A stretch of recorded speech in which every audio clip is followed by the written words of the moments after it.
इस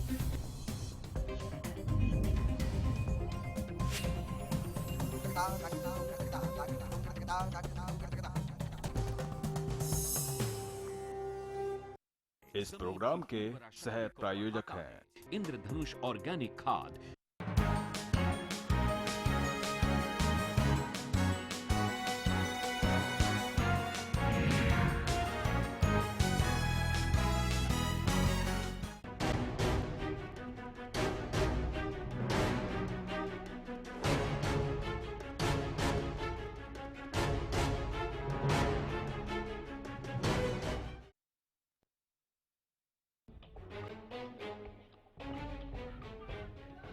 सिर मुड़ाते ही ओले पड़ना, कुछ ऐसा ही हुआ है स्वास्थ्य मंत्रालय में। स्वास्थ्य विभाग के एसीएस साहब का ज्वाइनिंग के पहले ही दिन स्वास्थ्य मंत्री से टकराव हो गया और सचिव साहब की हिमाकत से नाराज स्वास्थ्य मंत्री ने हरियाणा के मुख्य सचिव डीएस ढेसी को खत लिखकर अपनी नाराजगी जाहिर कर दी। और साथ ही अनिल विज ने यह भी साफ कर दिया है कि जिन लैब टेक्नीशियन को सस्पेंड किया गया है उन्हें बहाल नहीं किया जाएगा। देश में आज डेंगू चिकनगुनिया कई महामारी फैली हुई है। ऐसे समय पर हड़ताल में जाना किसी भी प्रकार से उचित नहीं है। इसलिए सरकार ने कल लैब टेक्नीशियंस की सरकार को इलीगल स्ट्राइक डिक्लेयर कर दिया था। इलीगल डिक्लेयर करने के बाद काफ़ी लोगों ने ज्वाइन किया है, लेकिन जिन्होंने नहीं ज्वाइन किया आज ये फैसला लिया गया कि उन सबको सस्पेंड कर दिया जाए और जो एडहोक हैं उनकी सर्विसेज समाप्त कर दी जाए। दरअसल बीते सोमवार को ही सरकार ने राजन गुप्ता को बिजली विभाग से हटाकर स्वास्थ्य मंत्रालय की कमान सौंपी थी और अगले ही दिन यानी मंगलवार को उन्होंने नई ज्वाइनिंग की। लेकिन राजन गुप्ता की स्वास्थ्य महकमे में शुरुआत कुछ अच्छी नहीं रही। ताने आते ही बिना विज की इजाजत के हड़ताली लैब टेक्नीशियन के साथ मुलाकात की। लेकिन वहीं दूसरी तरफ स्वास्थ्य मंत्री अनिल विज पहले ही हड़तालियों को सस्पेंड करने के आदेश दे चुके थे। विवाद तब और बढ़ गया जब राजन गुप्ता ने लैब टेक्नीशियन को मांगों के समाधान का भरोसा दे दिया, जिससे भड़के विज ने दो टूक कह दिया कि जिन लैब टेक्नीशियन को सस्पेंड किया गया है उन्हें बहाल नहीं किया जाएगा। साथ ही हड़ताल में शामिल कॉन्ट्रैक्ट कर्मचारियों की सेवाएं भी खत्म की जाएंगी। हालांकि सरकार का हंटर चलने के बाद लैब टेक्नीशियन बैकफुट पर आ गए हैं और अब हड़ताल खत्म कर चुपचाप काम में जुट गए हैं।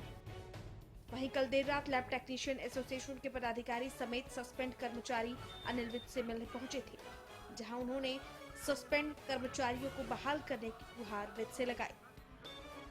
इस दौरान लैब टेक्नीशियन ने अपनी हड़ताल पर जाने के फैसले को गलती माना और अपनी किसी भी मांग पर कोई चर्चा नहीं की।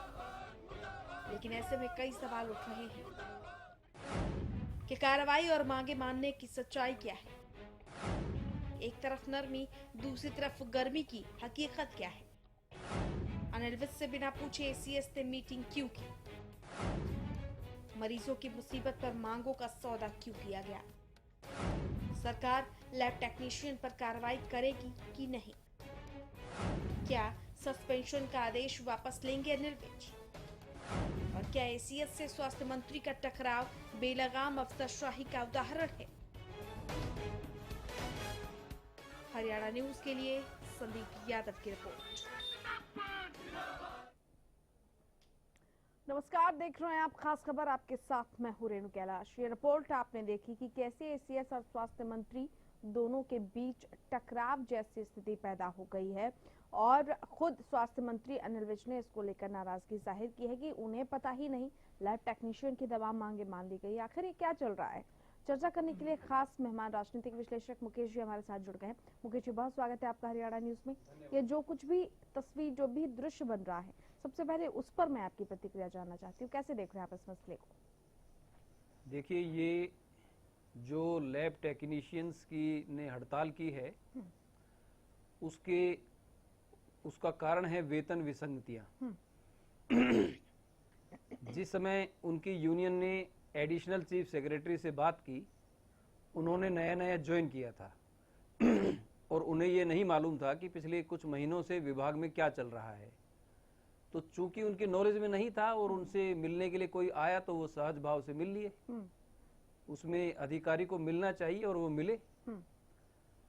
अब चूंकि मंत्री को पहले से पता था कि विभाग में क्या चल रहा है, तो वो मंत्री अपने तरीके से मामले को डील कर रहे हैं।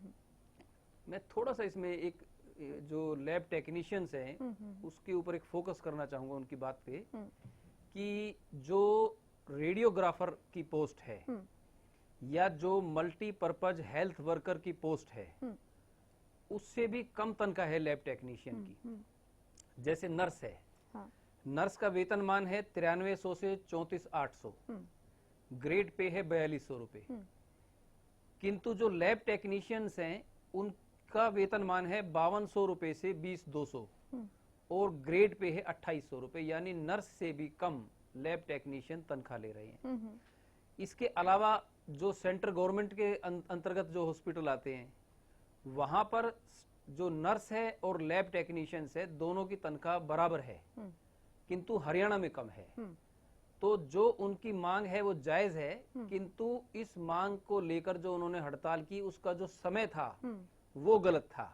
उन्हें इस समय हड़ताल नहीं करनी चाहिए थी और यह फैसला उनका गलत था। मांग उनकी जायज है। मुकेश जी, लेकिन जिस तरीके का सख्त रवैया स्वास्थ्य मंत्री अनिल विज की तरफ से देखने को मिला है, और अब लैब टेक्नीशियन ने भी अपनी गलती मान ली है, वो वापस काम पर लौटा लें, इसके बावजूद इन लोगों का ये कहना है कि स्वास्थ्य मंत्री निलंबन वापस नहीं ले रहे हैं, और खुद स्वास्थ्य मंत्री ने ये कहा है, एक तरफ नरमी दूसरी तरफ कर्मी। क्या ये तरीका सही है और इसकी हकीकत क्या है? देखिए, जिस समय कर्मचारियों से काम भी लेना है, हड़ताल दोबारा ना हो उसकी कोई व्यवस्था भी करनी है, तो ये इसे आप एक तरह से टैक्ट भी कह सकते हैं। तो वो अपने तरीके से डील कर रहे हैं और हो सकता है कि जो निलंबन है वो समाप्त हो जाए, इन्हें दोबारा बहाल कर दिया जाए, किंतु इससे उन्हें इतना सबक जरूर मिल जाएगा कि वो दोबारा इस तरह की परिस्थिति में हड़ताल नहीं करेंगे। एसीएस साहब ने जो मीटिंग ली, सवाल उस पर खड़े कर रहे हैं अनिल विज, और इसको लेकर उन्होंने डीएस ढेसी को पत्र लिखा, और सवाल यही है कि बिना अपने ही स्वास्थ्य के मंत्री को संज्ञान में लिए बगैर या विश्वास में लिए बगैर ये मीटिंग कैसे संभव हो गई? देखिए, जिस समय जिस पोस्ट के ऊपर वो हैं, वो एक विभाग के अध्यक्ष हैं, यूनियन उनसे मिलने आती है, कोई विवाद है, तो बात का पूरा बैकग्राउंड उन्हें नहीं पता था, उन्होंने समय दिया और वो मिल लिए।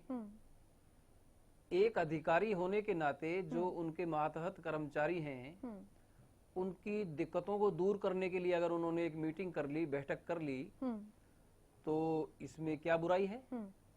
उनका उस समय कर्तव्य था कि अगर वो पीड़ित हैं किसी भी प्रकार की समस्या से, अपनी समस्या लेकर आए हैं, तो उन्होंने उन्हें सुनवाई का मौका दिया।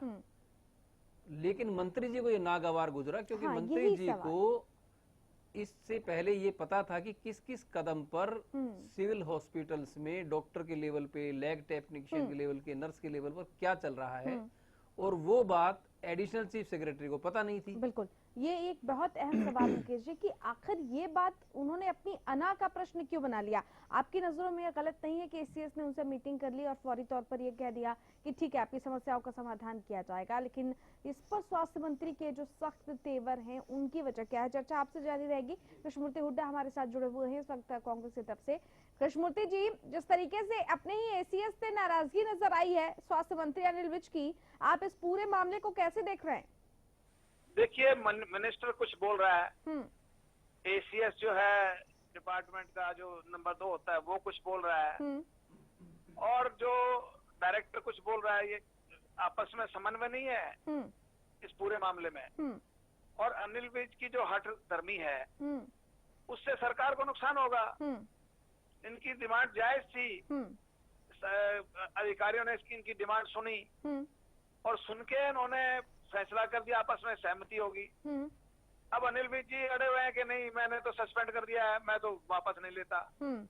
तो ये ऐसे नहीं सरकार चलती, ये अनुभवहीनता होती है।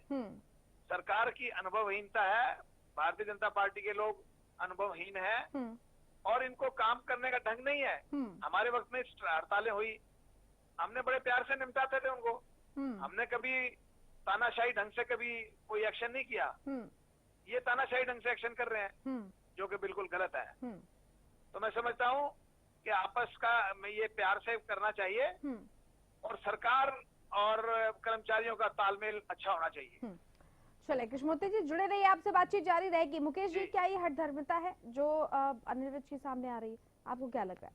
नहीं, देखिए इसमें वो विभाग के मंत्री हैं और अंततः जो भी जिम्मेदारी तय होनी है विभाग की परफॉर्मेंस की, वो उस पर उनका सीधा उत्तरदायित्व है। तो वो अपने तरीके से जो फैसला वो ठीक समझ रहे हैं वो ले रहे हैं।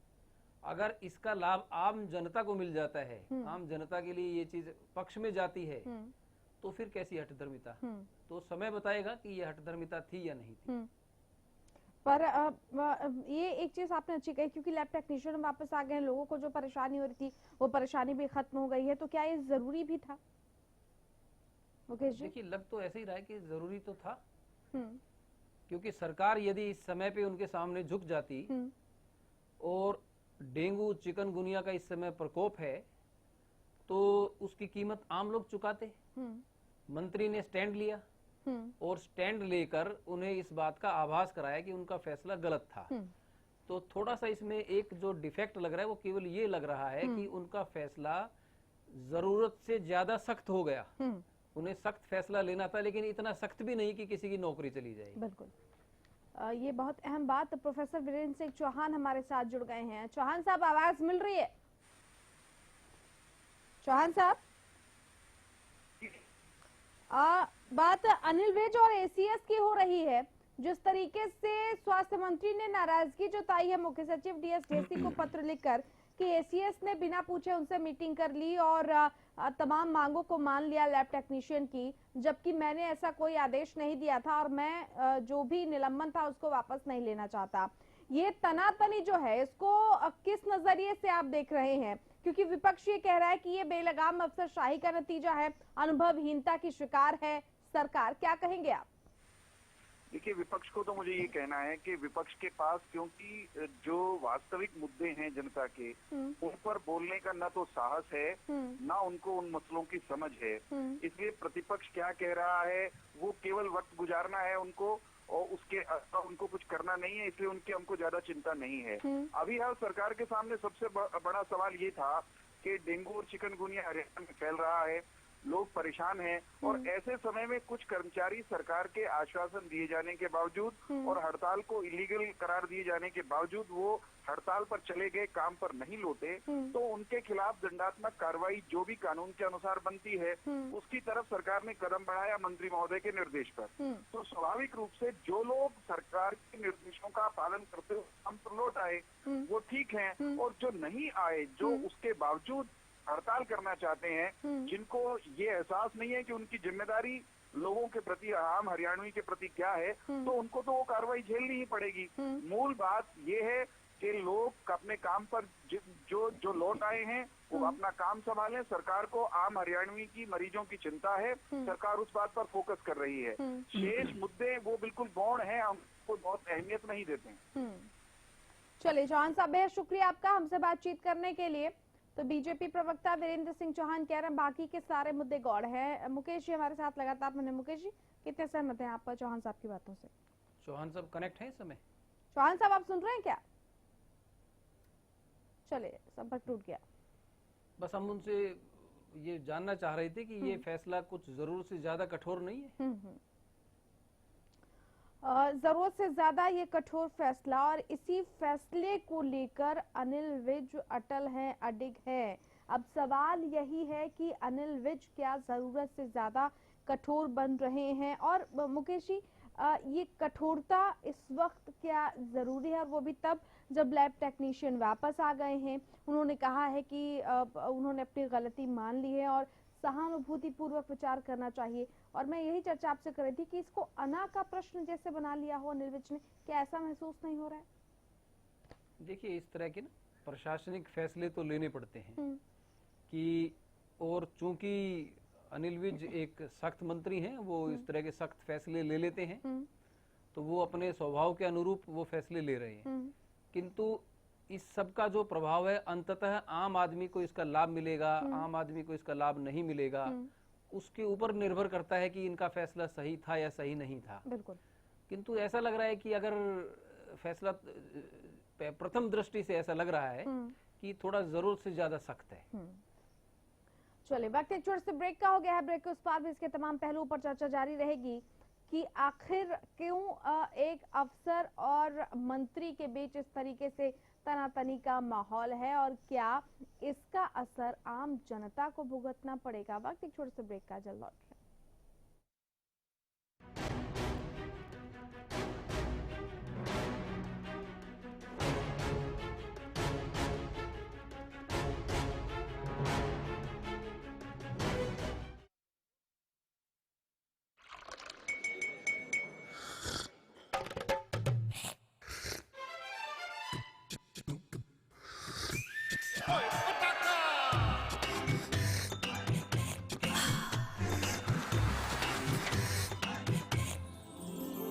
उर्मिला, हेलो हेलो जी, हो जाए। Thank you.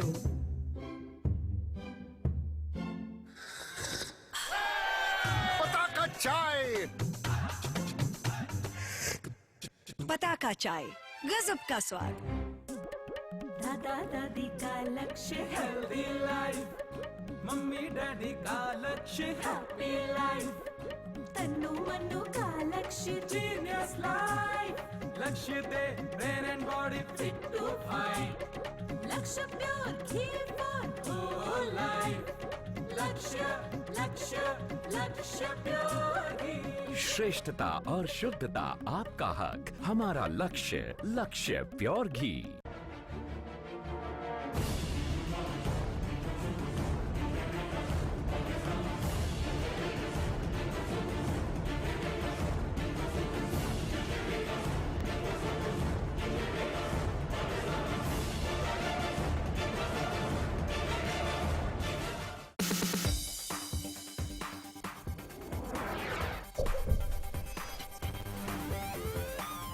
एराबॉल लुब्रिकेंट्स, इंजन में भर दे दम।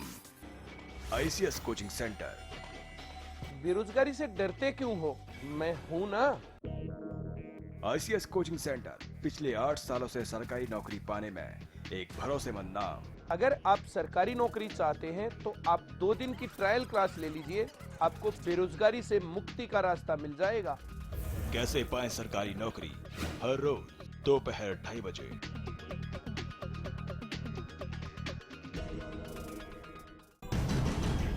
कॉन्टिनेंटल रेसलिंग एंटरटेनमेंट पेश करते हैं हरियाणा में खली की खलबली। पहला इवेंट 8 अक्टूबर को गुड़गांव के ताऊ देवीलाल स्टेडियम में शाम 6 बजे। दूसरा इवेंट पानीपत में 12 अक्टूबर को सेक्टर 13 और 17 के हुड्डा ग्राउंड में शाम 6 बजे। दादा दादी का लक्ष्य हेल्दी लाइफ, मम्मी डैडी का लक्ष्य हैप्पी लाइफ, तन्नू मन्नू का लक्ष्य जीनियस लाइफ, लक्ष्य दे brain and body fit to fight, Lakshya pure ghee for whole life, Lakshya Lakshya लक्ष्य प्योर घी। श्रेष्ठता और शुद्धता आपका हक, हमारा लक्ष्य, लक्ष्य प्योर घी। हमारे संस्थान द्वारा अनेकों सामाजिक भलाई के कार्यक्रम चलाए जा रहे हैं। यदि कोई व्यक्ति नौकरी पाना चाहता है और हमारे संस्थान से जुड़कर कार्य करना चाहता है तो वो नीचे दिए गए पते पर संपर्क कर सकता है।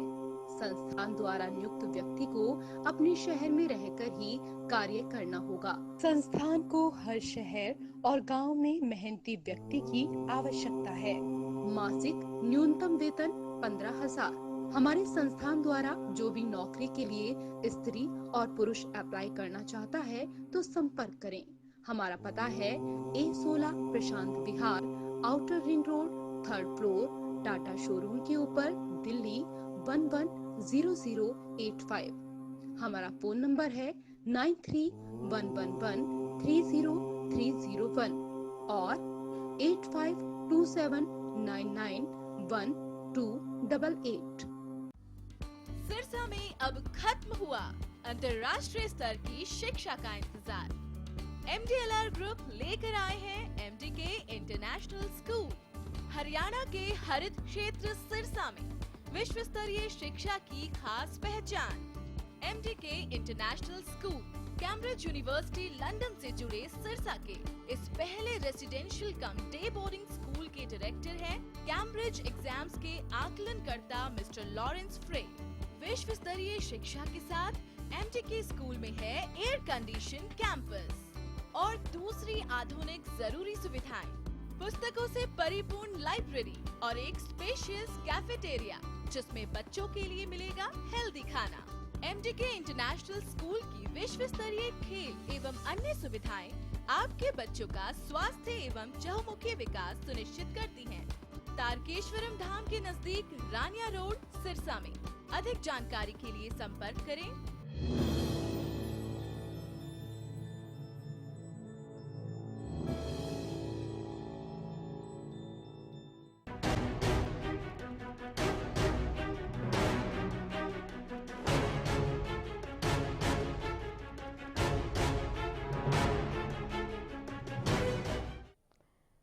सचिव बनाम स्वास्थ्य मंत्री, जिसको लेकर कई सवाल उठ रहे हैं। सवाल ये भी है कि आखिर अनिल विज को ये मीटिंग इतनी नागवार क्यों गुजरी है। और आपको एक महत्वपूर्ण बात ये भी बता दें कि जो मुख्य सचिव को पत्र लिखा गया है अनिल विज की तरफ से, उसमें जो अधिकारी मीटिंग में शामिल थे उनके खिलाफ भी अनुशासनात्मक कार्रवाई की मांग की गई है। इसमें साफ तौर पर अब ये बात आखिर क्यों नागवार गुजरी और कैसे एक अधिकारी और एक मंत्री आमने सामने आ गए हैं, ये एक बहुत बड़ा प्रश्न है। और ये क्या मैसेज दे रहा है? मुकेश जी, पहले से ही सरकार पर ये आरोप लगते रहे हैं कि सरकार भी आरोप लगाती रही है कि अफसर उनकी सुनते नहीं और अफसरशाही ये कहती है कि हम पर जो है ब्यूरोक्रेट्स, माफ कीजिएगा, जो सत्ता है, जो सरकार है, वो तमाम लोग हावी रहते हैं।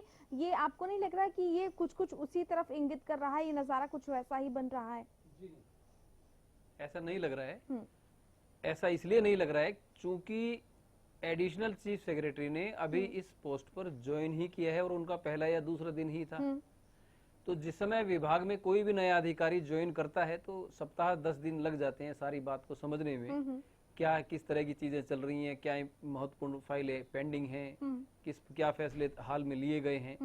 तो चूंकि उन्होंने अभी ज्वाइन ही किया था और बहुत सी चीजें उनके संज्ञान में ही नहीं होंगी, तो वो सहज भाव से कोई भी यूनियन आती है और विभागाध्यक्ष से मिलना चाहती है तो ये एक आम प्रक्रिया है, अधिकारी मिल लेते। नहीं, लेकिन इसको अनिल विज की तरफ से आम प्रक्रिया नहीं लिया जा रहा। सवाल ये है कि क्या अनिल विज को इतनी जानकारी नहीं है कि अगर कोई अधिकारी अपनी नई ड्यूटी संभालता है, उसे हफ्ता या 10 दिन या 15 दिन लगते हैं अपने विभाग की बारीकियां समझने में या जो वर्तमान में समस्याएं हैं उसको समझने के लिए। ये जो समन्वय की कमी है वो तो इसी तरफ इशारा कर रही है। मुकेश जी, देखिए, मंत्री तो ये संदेश देना चाहते हैं कि वो इस मामले को लेकर सख्त हैं और भले ही अधिकारियों के लेवल पर कोई आश्वासन दे दिया गया हो, उसका कोई भी व्यवहारिक तौर पर वो लागू नहीं होंगे और हड़ताली कर्मचारियों को संदेश देने के लिए ही उन्होंने इस तरह का कदम उठाया है।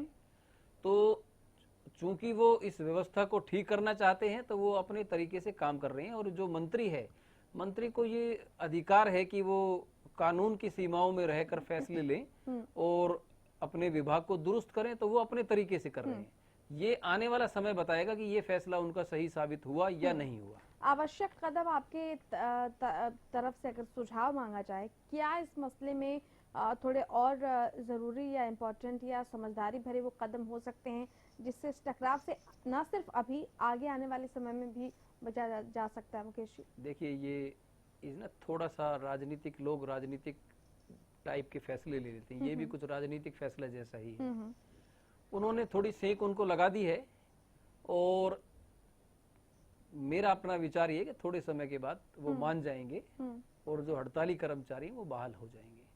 लेकिन चूंकि उनको इस बात का आभास कराना है कि ऐसे मौके पर हड़ताल नहीं करनी है, तो उसके लिए मंत्री जी एक सख्त रुख अपना दिखा रहे हैं। जी, चलिए मुकेश जी, बहुत शुक्रिया आपका इस खास चर्चा में शामिल होने के लिए। तमाम बातें भी आपकी तरफ से कही गई। वर्तमान में अगर देखा जाए, ये टकराव चर्चा का विषय बना हुआ है। अब देखना होगा कि इस टकराव से निपटने के लिए कदम क्या उठाए जाते हैं और क्या ये टकराव स्वास्थ्य मंत्री की तरफ से खत्म हो पाता है या नहीं, क्योंकि नाराजगी सबसे ज्यादा उन्हीं की तरफ से है। खास खबर में फिलहाल इतना ही।